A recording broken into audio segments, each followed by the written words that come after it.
नमस्कार दोस्तों, target with PS Parihar channel में आपका स्वागत है। आज की इस वीडियो में हम लोग बात करेंगे बीएड काउंसलिंग की, टीजीटी और पीजीटी एग्जाम की चर्चा करेंगे और वीडियो की संभावित तारीख क्या है इसके बारे में भी चर्चा करेंगे। तो वीडियो को जल्दी से लाइक कर दें, शेयर कर दें और जिन छात्रों ने चैनल को अभी भी सब्सक्राइब न किया हो तो जल्दी से सब्सक्राइब कर लें ताकि आप लोगों को भी इसी प्रकार की ऑथेंटिक अपडेट सबसे पहले मिलती रहे। आगे बढ़ने से पहले एक सूचना उन छात्रों के लिए है जो छात्र किसी भी प्रतियोगी परीक्षा की तैयारी कर रहे हैं और किसी भी प्रतियोगी परीक्षा के लिए मॉक टेस्ट एक महत्वपूर्ण कारक होते हैं। मॉक टेस्ट के लिए एक बहुत बड़ा ऑफर है टेक्स्ट बुक में, यहाँ पर देख सकते हैं विन विन वीकेंड ऑफर है। शनिवार रविवार की वजह से 14 महीने का आपको एक ईयरली पास मिल रहा है केवल 400 रुपये में। 499 वाला जो पास है वो 400 रुपये में मिल रहा है और इसके लिए आपको एक कोड यूज़ करना होगा TWP, जिससे लगभग 20% की छूट आपको मिल जाएगी। और यहाँ पर जो ईयरली पास है इसके द्वारा 570 एग्जामों की टेस्ट सीरीज में आप लोग भाग ले सकते हैं। मॉक टेस्ट में 44,000 मॉक टेस्ट यहाँ पर दिए हुए हैं इस वेबसाइट में और इसकी जो लिंक है वो मैंने डिस्क्रिप्शन बॉक्स में दे दी है। वहाँ पर जाकर के आप लोग अभी तुरंत इसे ज्वाइन कर सकते हैं। आप लोग देख सकते हैं यहाँ पर लाखों छात्र इसका उपयोग कर रहे हैं। 13,86,000 और 550 एग्ज़ाम जो है वो कवर किए जाते हैं। बहुत सारी चीज़ें हैं, ये 12 भाषाओं में टेक्स्ट बुक उपलब्ध है और सारी जानकारी मैंने डिस्क्रिप्शन में दे दी है, लिंक में दे दी है। चलिए शुरू करते हैं आज की सूचना को। बीएड के परिणाम को आए काफ़ी दिन हो चुके हैं, लगभग 5 अगस्त को इसका परिणाम जारी हो गया था, लेकिन काउंसलिंग के बारे में कोई भी जानकारी नहीं दी जा रही है। आज फिर से समाचार पत्रों के माध्यम से ये जानकारी दी गई है कि इस महीने काउंसलिंग बिल्कुल नहीं हो पाएगी और अभी तो पदों का विवरण मंगवाया गया कि आखिरकार सीट कितनी है। ये आज ही का समाचार पत्र है। यहाँ पर देखिए लिखा हुआ कि सीटों की संख्या 25 अगस्त तक पता चलेगी। रुहेलखंड विश्वविद्यालय की ओर से सूबे के सभी बीएड कॉलेजों से सीटों की संख्या की जानकारी 25 अगस्त तक मांगी गई है। पिछले साल सीटों की संख्या 2.25 लाख थी। इस बार भी संख्या इसी के आसपास रहने की संभावना है क्योंकि बीएड के कॉलेजों की संख्या में इजाफा नहीं हुआ है। 3 से 4 कॉलेज जरूर बढ़ गए हैं। वहीं पर लिखा हुआ है कि बीएड संयुक्त प्रवेश परीक्षा का परिणाम जारी हुए 15 दिन बीत गए लेकिन काउंसलिंग की प्रक्रिया जल्द शुरू होने की उम्मीद नहीं है। बिल्कुल नहीं है। मैंने तो इसके बारे में 3-4 वीडियो बनाए हैं चूँकि बीएड के सारे अपडेट्स आपको दिए जाते हैं।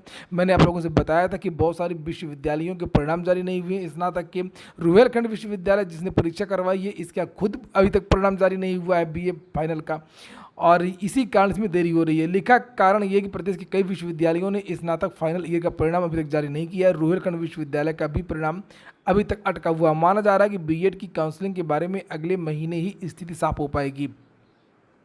सितंबर में रुहेलखंड विश्वविद्यालय की ओर से इस बार संयुक्त बीएड प्रवेश परीक्षा कराई गई थी। विश्वविद्यालय ने परिणाम जारी करने तक का जो शेड्यूल तय किया था उसके मुताबिक काम किया है और अब काउंसलिंग में देरी हो रही है। बीएड संयुक्त प्रवेश परीक्षा के समन्वयक प्रोफेसर पीवी सिंह ने बताया है कि सूबे के विश्वविद्यालयों की ओर से स्नातक फाइनल ईयर का परिणाम जैसे ही जारी हो जाएगा उसी के बाद तुरंत काउंसलिंग की जो प्रक्रिया वो आगे बढ़ जाएगी और हो सकता है तब तक सुप्रीम कोर्ट का ऑर्डर भी आ जाए बीएड वर्सेस बीटीसी वाला। तो इसमें थोड़ा सा देरी लगेगी। अभी पिछली बार भी हुआ था, ये पहली बार नहीं हुआ है। ये ऐसा पिछली बार भी अक्टूबर में ही काउंसलिंग हो पाई थी और कारण यही था कि बहुत सारे विश्वविद्यालयों के जो परिणाम है वो जारी नहीं हुआ था। बहुत सारे विद्यार्थी पूछते रहते हैं कि हमारी इतनी रैंक है, हमारा होगा या नहीं होगा। तो एक मोटा मोटा आंकड़ा है और ये आंकड़े हमेशा बदलते भी रहते हैं, ऐसा बिल्कुल भी नहीं है। और आंकड़ा ये है कि अगर जनरल में आपके 3,000 से 4,000 रैंक है, जनरल विद्यार्थी के 3,000 से 4,000 के बीच में है, तब आपकी गुंजाइश है कि आपको सरकारी कॉलेज मिल सकता है, यानी एडेड कॉलेज या कोई यूनिवर्सिटी मिल सकती है जहाँ पर फीस है वो 4,000, 5,000, 6,000, 8,000 तक हो सकती है ज़्यादा से ज़्यादा। और यहाँ पर अगर हम लोग ओबीसी की बात करें तो ओबीसी में 7,000 या 6,000 के आसपास, 6,000 से लेकर के 7,000 के आसपास अगर जनरल रैंक है आपकी, तब आपको जो फ्री सीट जिसे बोलते हैं एडेड कॉलेज या कोई यूनिवर्सिटी वो आपको मिल सकती है। और वहीं पर अगर हम लोग बात करें एससी की तो एससी की 12,000 आपकी अगर रैंक है तो 12,000 तक रैंक या 10,000 रैंक तक वाले छात्र को मिल जाएगा फ्री सीट। और यहाँ पर कुछ सीटें स्पेशल हिंदी या संस्कृत वाले विद्यालयों के लिए होती हैं, विद्यार्थियों के लिए होती हैं। तो अगर किसी का ग्रेजुएशन में संस्कृत और हिंदी है तो इन्हीं में से आप लोग 2-2 हज़ार या 1-1 हज़ार और ज़्यादा रैंक जोड़ सकते हैं। यानी कि अगर हिंदी और संस्कृत आपका ग्रेजुएशन में है संस्कृत, तो जो एससी के विद्यार्थी है उसको 16,000 तक अगर रैंक है तो उसको मिल जाएगा। ओबीसी में अगर 10,000 रैंक तक उसको मिल जाएगा और जनरल में अगर 6,000 तक रैंक है तो उसको भी सरकारी कॉलेज मिल जाएगा। और अब हम लोग बात करने वाले हैं टीजीटी पीजीटी परीक्षा केंद्रों का काम पूरा।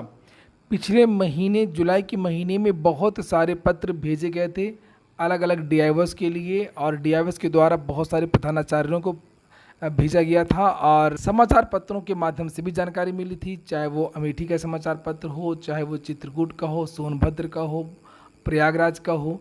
और वहाँ पर जानकारी दी गई थी कि परीक्षा केंद्रों की जो सूची है वो तैयार की जा रही है। प्रदेश के लगभग सभी जिलों में ये परीक्षा होने जा रही है और जो परीक्षा केंद्रों का काम है वो लगभग पूरा हो गया। और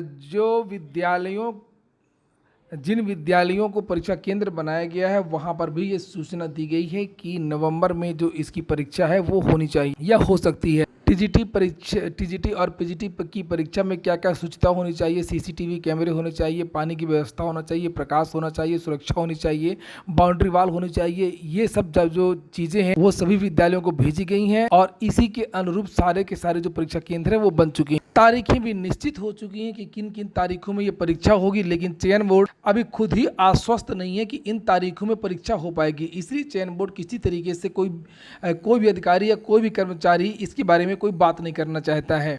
अगर 15 तारीख के पहले पहले सदस्य आ जाते हैं शासन के द्वारा तो आपकी जो तारीखों को ऐलान है वो भी तुरंत 15 तारीख के पहले पहले कर दिया जाएगा। और ऐसा नहीं है कि चयन बोर्ड अचानक से परीक्षा करवा लेगा। परीक्षा के कम से कम 2 महीने पहले जरूर नोटिस के द्वारा ये जानकारी दी जाएगी कि इस तारीख को आपकी परीक्षा होगी। कहने का तात्पर्य यह है कि ऐसा नहीं है कि सदस्य नहीं है तो कोई काम चयन बोर्ड का रुका हुआ है। चयन बोर्ड अपनी गति से लगातार काम कर रहा है, लगातार मीटिंगें चल रही हैं और लगातार परीक्षा की तैयारियां हो रही हैं।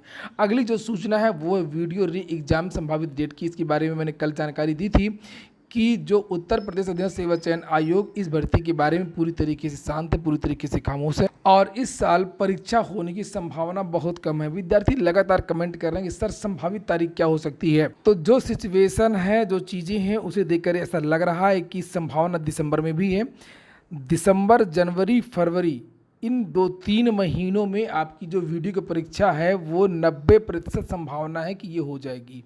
90% संभावना है कि दिसंबर, जनवरी और फरवरी इन 3 महीनों में आपकी परीक्षा होगी। चूँकि अब इस परीक्षा में कोई भी विधिक समस्या नहीं है, सारी जगह से खत्म हो चुकी है सारी संभावनाएं और अब इसका री एग्ज़ाम करवाना है।